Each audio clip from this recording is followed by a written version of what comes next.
Od torka je v knjižnici Medvode na ogled tudi razstava z naslovom Črno-bele grafike ujetih trenutkov.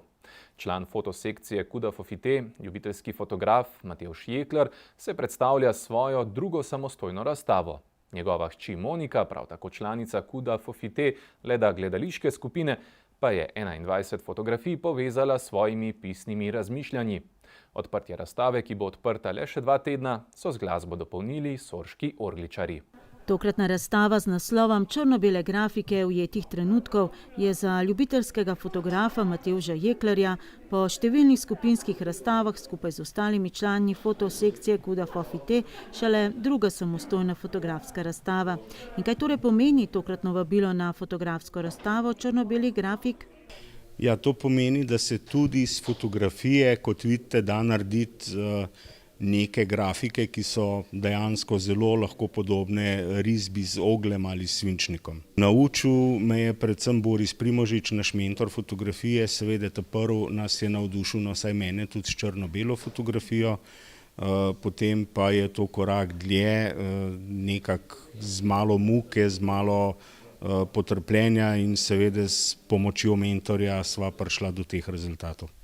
Kaj to pomeni malo muke? Kaj je tisto, kar je razlika med eno črno-belo fotografijo pa sedaj to grafiko? Ja, črno-bela fotografija pravzaprav, ko jo spremeniš iz barv, dodaš malo kontrasta, malo odzameš belin, dodaš črnine pač po želji. Tu se pa začne igra senc, igra črnega, črno-belega, sivega in tako naprej. Vsako barvo je treba posebej malo določati, zelo pojačati nekje črnine, da dobiš grafične izraze na fotografiji. Prvi analogni fotoaparat Zenit je dobil sicer že pri 10 letih. Skupaj z očetom pa je pridno šklocal vse do odhoda k vojakom. Potem so prišle druge obveznosti in več let pavze. Za fotoaparat je ponovno poprijel v novo nastalem Kudu Medvode oziroma fotosekciji Kuda Fofite pod mentorstvom Borisa Primožiča. Prvo samostojno fotografsko razstavo je imel prav v knjižnici Medvode pred 4 leti z naslovom Od doma do doma, torej s fotografijami, ki so nastale na popotovanjih po Sloveniji. Tokratne pa tudi na popotovanjih po tujini. Je kakšna medvoška med 21? Ne. S kakšnim posebnim namenom ali pač nimamo tovrstnih motivov? Najbrž da ne.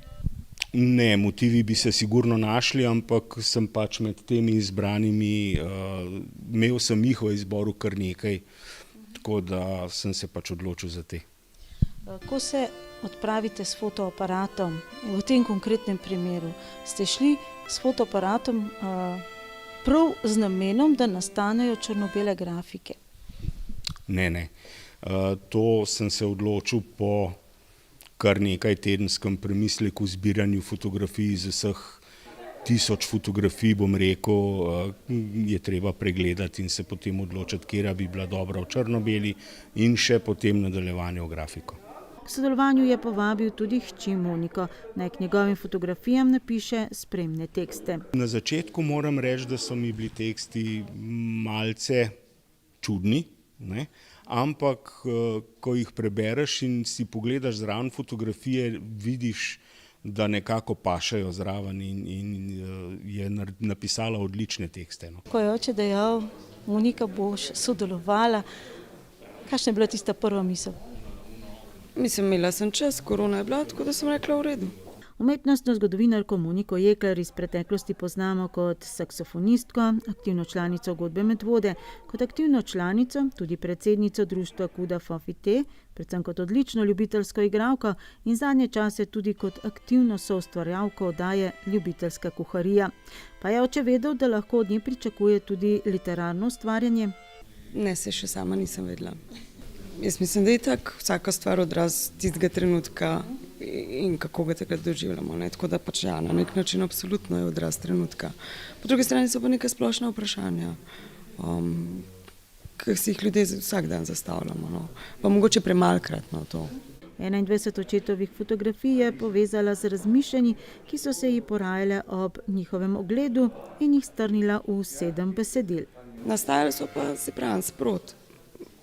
Jaz sem gledala fotografije, Pa si vsakič nekaj drugega mislila ob eni fotografiji, pa sem si rekla, mislim, če si jaz vsakič nekaj drugega mislim o fotki, če 100 oči, pol je to 100 mnenj, ne? Tako da brez veze zdaj prav na fotko tekst, ampak sem pač neko splošno usmeritev dala. Je to začetek takega obdobja pisanja ali je bil pač to en eksperiment v življenju? To bomo pa še videli.